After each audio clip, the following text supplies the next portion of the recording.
आशा करता हूँ आप सब बहुत अच्छे होंगे। मेरा नाम है सिद्धांत अग्निहोत्री, स्टडी ग्लोस पे आपका बहुत बहुत स्वागत है।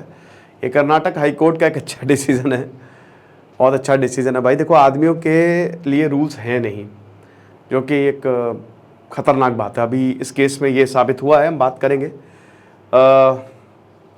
हमारा शानदार स्ट्रेस मैनेजमेंट, एडिक्शन मैनेजमेंट और टाइम मैनेजमेंट का कोर्स, इसकी हमने सेल निकाल दी है। ये कॉम्बो 800 का है। टोटल 25 के करीब लेक्चर्स हैं। एक एक लेक्चर 1.5 से 2 घंटे के हैं। किताबों का रिव्यू है इसमें और ऐसी मैथमेटिकल टेक्निक्स है कि आप कोई भी प्रॉब्लम हो यूं सॉल्व। ओके, तो फटाक से कोर्स को अवेल करिए, आप पे जाइए। कर्नाटक हाई कोर्ट ने बहुत बढ़िया बात बोली है। देखिए, पहले तो आप ये समझिए कि डाइवोर्स का प्रोसेस होता क्या है।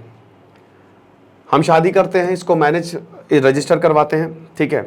बहुत सारे मैरिज एक्ट्स हैं, हिंदू मैरिज एक्ट बढ़िया है, अच्छा है। 2 कपल्स के बीच में शादी होती है और फिर वो मैरिज रजिस्टर हो जाती है। अब हो सकता है दोनों में बने ना, कई बार लड़कियां जो हैं उनकी वजह से नहीं बनती और कई बार लड़कों की वजह से नहीं बनती है। तो इससे क्या होता है कि हमको चाहिए डाइवोर्स। अब जब आप डाइवोर्स के लिए जाते हैं तो सबसे पहले तो आपको क्या है, ड्राफ्टिंग करनी होती है अपने केस की। पहले तो आप सबूत इकट्ठा करिए कि जिस बिना पे आप डाइवोर्स फाइल कर रहे हैं उसको आप प्रूव कर पाएं। सेकेंड, स्टेप 2 आपका आता है, आप ड्राफ्टिंग करेंगे, लॉयर को पकड़ेंगे, आप ड्राफ्टिंग करेंगे और उसके बाद ड्राफ्टिंग करने के बाद फाइलिंग होती है कोर्ट में। आपको कोर्ट में एक डेट मिलेगी, फाइल मतलब आपका जो केस है वो ड्राफ्ट के बाद फाइल हो गया है, मतलब उसमें चढ़ गया है। और फिर नोटिस भेजा जाता है, सुनवाई के लिए नोटिस भेजा जाएगा। अब जैसे मान लीजिए आप पति हैं तो नोटिस भेजा जाएगा पत्नी को, तो पत्नी जी जो हैं वो आएंगी, है ना। नोटिस भेजा है, इस डेट को प्रेजेंट होना, वो आएंगी। अगर वो नहीं आई, दूसरा नोटिस भेजा जाएगा, उसमें भी नहीं आई, तीसरा, और अगर उसमें भी नहीं आई आपको डाइवोर्स दे दिया जाएगा, ठीक है। लेकिन ऐसा होता नहीं है, पत्नी जी आ ही जाती हैं क्योंकि वो भी लॉयर से कंसल्ट करेंगी। तो उसके बाद जब वो आती हैं तो वो अपनी जो भी आपने बताया है, बोला है, वो अपनी दलीलें लगती है कि नहीं ऐसा कुछ नहीं था, वो अपना सबूत पेश करेंगे। फिर एक मीडिएशन काउंसलर के पास भेजा जाता है। देखिए, शादी को बचाने की कोशिश की जाती है क्योंकि समाज पे बड़ा बुरा प्रभाव बनता है। मुझे ये नहीं समझ में आता ऐसा क्यों है, क्योंकि जब 2 लोग खुश नहीं है तो भाई अलग रहने दो। इसमें समाज, देखिए समाज को वैसे भी कोई खास फर्क पड़ता नहीं है, ये सब मुझे ढकोसला लगता है, ठीक है।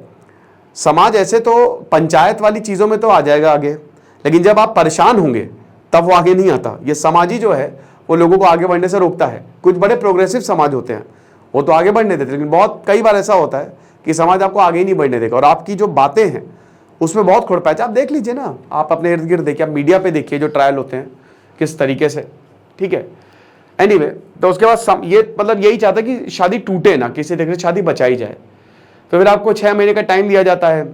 मैरिज काउंसलर भी होते हैं वहाँ पे, बैठ के मांडवली करवाते हैं। जैसे मान लीजिए कि पत्नी कह रही कि मैं डाइवोर्स दे दूंगी, 15 लाख या 14 लाख या 12 लाख मुझे दे दो, तो उसमें फिर सेटलमेंट होता है। मान लीजिए पत्नी जी 8 लाख में मान गई तो फिर उसके बाद म्यूचुअली डाइवोर्स हो जाएगा। और अगर ये नहीं हुआ, आपने हस्बैंड ने मना कर दिया मैं फूटी कौड़ी नहीं दूंगा, तो फिर ये केस चलेगा और ये चलता रहेगा। डाइवोर्स के केस लंबे चलते हैं, फैमिली कोर्ट में जाता है, नहीं तो आप ऐसे भी जा सकते हो, ठीक है।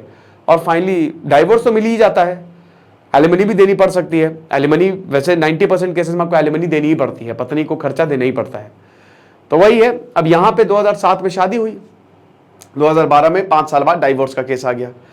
तो अब डाइवोर्स का केस इसलिए आया क्योंकि हस्बैंड बता रहे हैं कि मेरी इन्होंने बैंड बजाई हुई थी, मुझे सबके सामने बेइज्जत करती थी, मुझे काला काला बोलती थी। पहले तो मैंने बर्दाश्त किया, मैंने इसलिए बर्दाश्त किया क्योंकि मेरी बेटी हो गई थी तो मैं नहीं चाहता था। लेकिन जब ये बहुत ज़्यादा हो गया, इतनी बेइज्जती हो गई, तो फिर मैंने कहा कि अब तो नहीं, फिर मैंने डाइवोर्स फाइल कर दिया। अच्छा, ये फिर चली गई मायके और ये दोबारा कभी वापस नहीं आई। अब उसके बाद इसने क्या किया, इसने मेरे ऊपर बहुत सारे फर्जी इल्ज़ाम लगा दिए कि मैंने ये किया, मैंने वो किया। तो फिर वही है कि माय लॉर्ड, मैं यही आपसे बोलना चाहता हूँ कि मेरी बातें सुनी जाएं और जो मेरे साथ हुआ है वो गलत हुआ है। तो फिर कोर्ट ने बोला कि ये जो काला कहना है, ब्लैक, ये क्रूएलिटी है, ठीक है।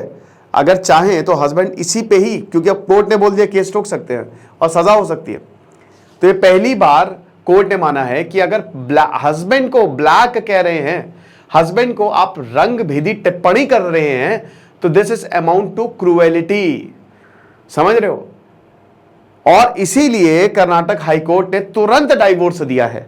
हालांकि देखिए, यहां पे बता रहे कि मैं बहुत टॉर्चर से गुजरा हूं और बहुत लोगों के ये हालात है दोस्तों। मेरे पास काफ़ी ऐसे मैसेज आते हैं। देखिए, औरतें तो है ही परेशान, लेकिन आदमी भी कई बार बहुत ज़्यादा परेशान हो जाते हैं, उनके ऊपर झूठा केस लगा दिया जाता है। तो बता रहे कि मैं बहुत टॉर्चर से गुजरा हूँ, ठीक है, मुझे बिना बात के गिरफ्तार किया गया, 10 दिन रखा गया मुझे जेल में। तो मैं तो बस यही चाह रहा हूँ कि मैं, अगर तुमको मेरे साथ नहीं अच्छा लगता है तो अलग हो जाओ, ठीक है। अब इसके लिए मेरी पत्नी ने कहा कि मेरा अफेयर है, मेरा किसी और औरत से बच्चा है, बल्कि इसका कोई सबूत नहीं, वो बस मुझे फंसाने के लिए है।